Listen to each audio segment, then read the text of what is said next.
कुछ लोगों के लिए यहां सिर्फ रात होती है और उस रात की सुबह नहीं होती। इस जगह की हर दीवार, हर हवेली, हर मकान जो रातों रात खंडर बन गई, अपने आप में कई राज दबाए है। आज की कहानी इंडिया के मोस्ट हॉन्टेड प्लेस भानगढ़ की कहानी है। लोग साल में एक बार तीर्थ स्थल जाते हैं, पर मैं भानगढ़ जाता हूं। मेरी आखिरी विजिट को लेकर अब तक 13 बार जा चुका हूं भानगढ़, पर उस एक रात में मेरे साथ जो भी हादसे हुए, उसके बाद कभी यहां दोबारा रात में आने की सोच भी नहीं सकता मैं। और वैसे भी रात को आना अलाउड नहीं है यहां। इस बार एक फिल्म डायरेक्टर से बात हुई जो भानगढ़ पे फिल्म बनाना चाहता था, और फोटोग्राफ्स लेते लेते ही उसने कहा, क्या पता घर जाने के बाद इन्हीं तस्वीरों में कोई भूत दिख जाए। मैंने उसे बताया कि वो इस वक्त भी आपके अगल बगल में ही है। जब दिन के टाइम खुली आंखों से आप उन्हें नहीं देख सकते, तो बंद तस्वीरों में क्या दिखेंगे वो जो यहां की हवाओं में सांसें लेते हैं। मेरी बातें सुनकर उसने पूछा कि आप इतने कॉन्फिडेंस के साथ कैसे कह सकते हैं ये सारी बातें? जरूर आपने कुछ यहां एक्सपीरियंस किया होगा, अगर बता दें शायद मेरी फिल्म में काम आ जाए आपकी कहानी। मैंने उसे मेरी आप बीती बतानी शुरू करी। 16 दिसंबर की रात थी वो, जब मैं भानगढ़ में छिपते छिपाते घुसा। रात के इस पहर में मैं यहां अकेला था और यहां की नेगेटिव एनर्जीज साफ तौर पे महसूस कर पा रहा था। मैं थोड़ा आगे बढ़ा ही था कि किसी के मेरे पीछे से दौड़ने की आवाज आई। पलट के देखा तो एक लड़की भागे भागे मेरी तरफ ही आ रही थी। मेरी नस नस अंदर तक ठंडी हो चुकी थी, ये सोच के कि ये इंसान है या वो जो इस वक्त आप सोच रहे हैं। मेरी सांसों में सांसें तब आई जब वो लड़की मेरे ठीक बगल में आई और उसने हांफते हुए कहा, यहाँ भूत है। मैंने अपने वीडियो कैमरा में रिकॉर्ड भी किया है, ये देखिए। वीडियो कैमरा में एक कमरे का वीडियो था जो नाइट मोड में शूट किया गया था। वीडियो में कुछ चीजें हिलती हुई साफ दिख रही थी और धीरे धीरे इस वीडियो से आती एक आवाज तेज होती जा रही थी और अब स्क्रीन पर कुछ भी दिखाई नहीं दे रहा था सिवाय 2 आंखों के, जिसने कब चेहरे का रूप लिया पता ही नहीं चला। ये चेहरा उस लड़की से मिल रहा था जो मुझे ये वीडियो दिखा रही थी।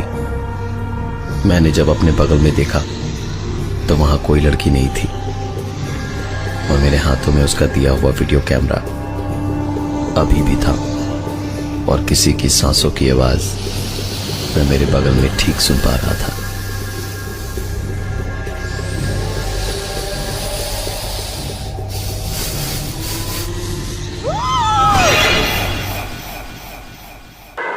जिस चीज के लिए मैं यहां आया था शायद उसकी शुरुआत हो चुकी थी।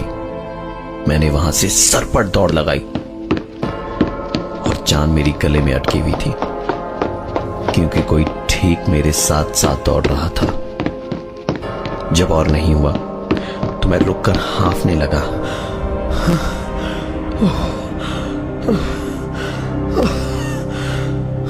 और ये देखकर कुछ सेकंड के लिए मेरी सांसें ही रुक गई जब वही लड़की मेरे बगल में झुककर मेरे ही साथ हाँफ रही थी।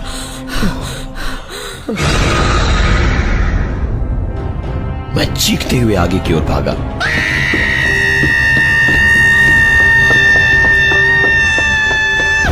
मैं बस यहां से बाहर भागना चाहता था, पर भानगढ़ का यह किला रात के अंधेरे में मानो मेरे लिए कोई भूल भुलैया बन चुकी थी।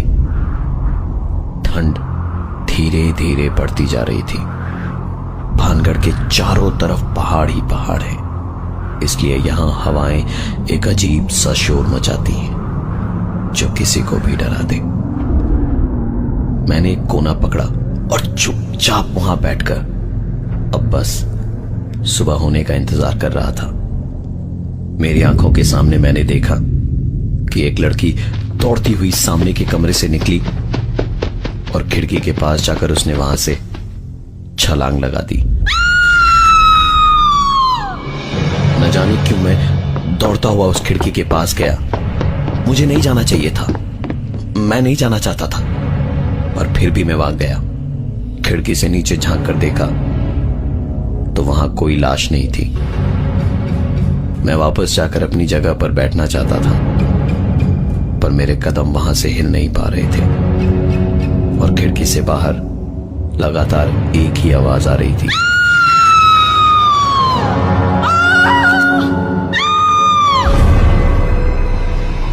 इससे पहले कि मैं वहां से भाग पाता कि पलक झपकते ही मैंने खुद को एक दूसरे कमरे में पाया। मैं वहां कैसे पहुंचा, किस तरह से पहुंचा, मुझे कुछ याद नहीं है।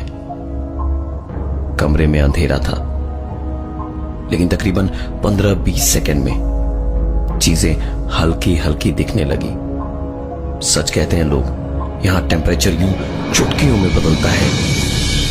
कमरे में एक पल गर्मी, वो भी ऐसी जो पूरे शरीर को तरबतर कर दे, तो दूसरे ही पल ऐसी ठंड जहां मानो सर्द हवाएं शरीर के आर पार हो रही हों। इस कमरे की सारी नेगेटिव एनर्जीज एक साथ मैं फील कर पा रहा था। तभी कमरे के एक कोने से आवाज आई मुझे, मेरी मदद करो, प्लीज प्लीज मेरी हेल्प करो, मेरी मदद करो, मुझे यहाँ से बाहर निकालो। मैंने पास जाकर देखा तो बस इतना याद है कि किसी ने अपने नाखूनों से मेरी गर्दन पर झपट्टा मारा था।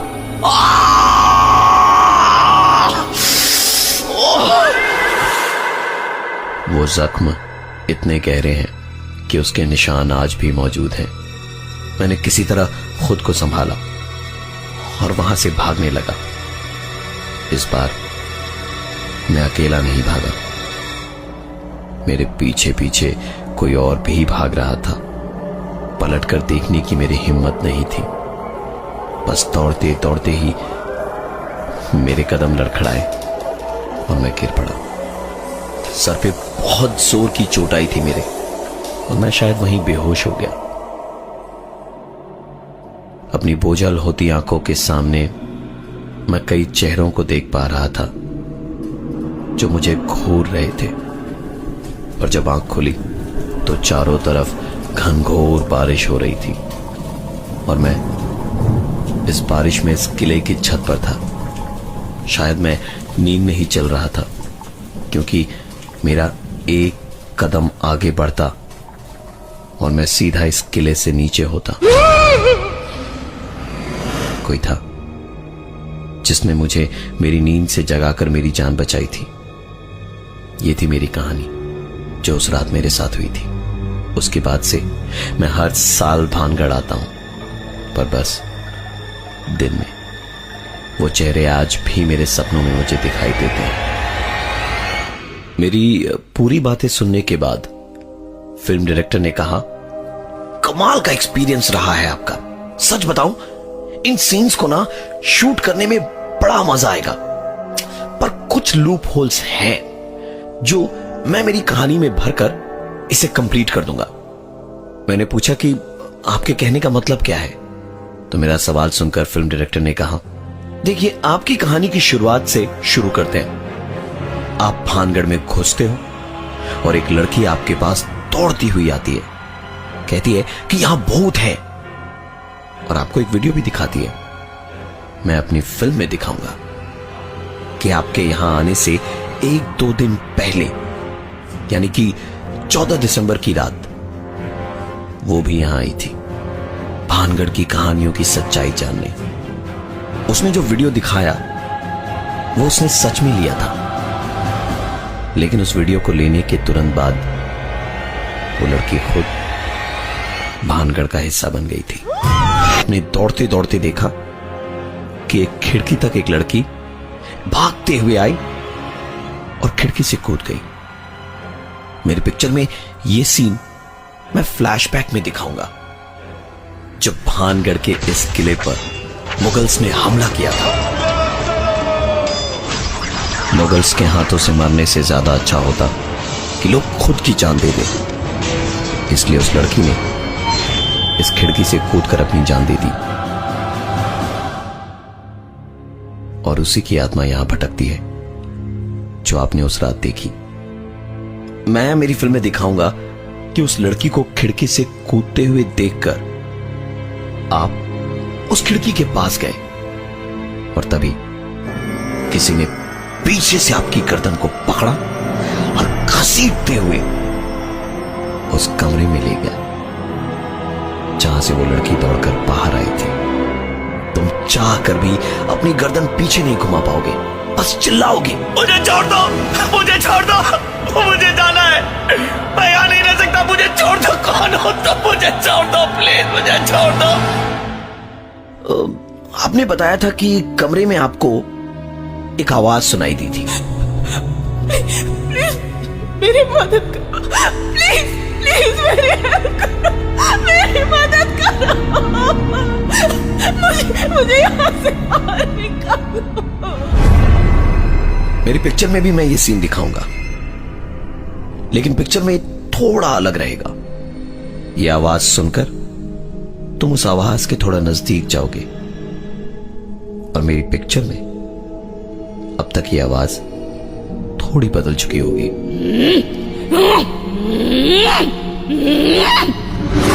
और चेहरा ऐसा होगा जो एक बार देख लो तो कई रातों की नींद उड़ जाए।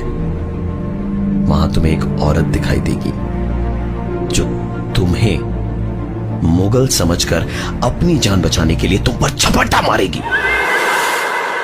उसी के नाखूनों से तुम्हारी गर्दन पर ये गहरे निशान हुए हैं। अपनी जान बचाने के लिए तुम यहां से भागे थे और तुम्हें लगा था जैसे कोई तुम्हारे ठीक पीछे पीछे दौड़ रहा था। मेरी फिल्म में आपके पीछे 3 लोगों को दिखाऊंगा। वो वीडियो कैमरा वाली लड़की, वो लड़की जिसने खिड़की से छलांग लगाकर अपनी जान दी थी, और वो जिसने तुम्हें मुगल समझकर अपनी आत्मरक्षा के लिए तुम पर झपट्टा मारा था। तुम्हारी बताई कहानी के अनुसार तुम लड़खड़ा कर गिरते हो और बेहोश हो जाते हो।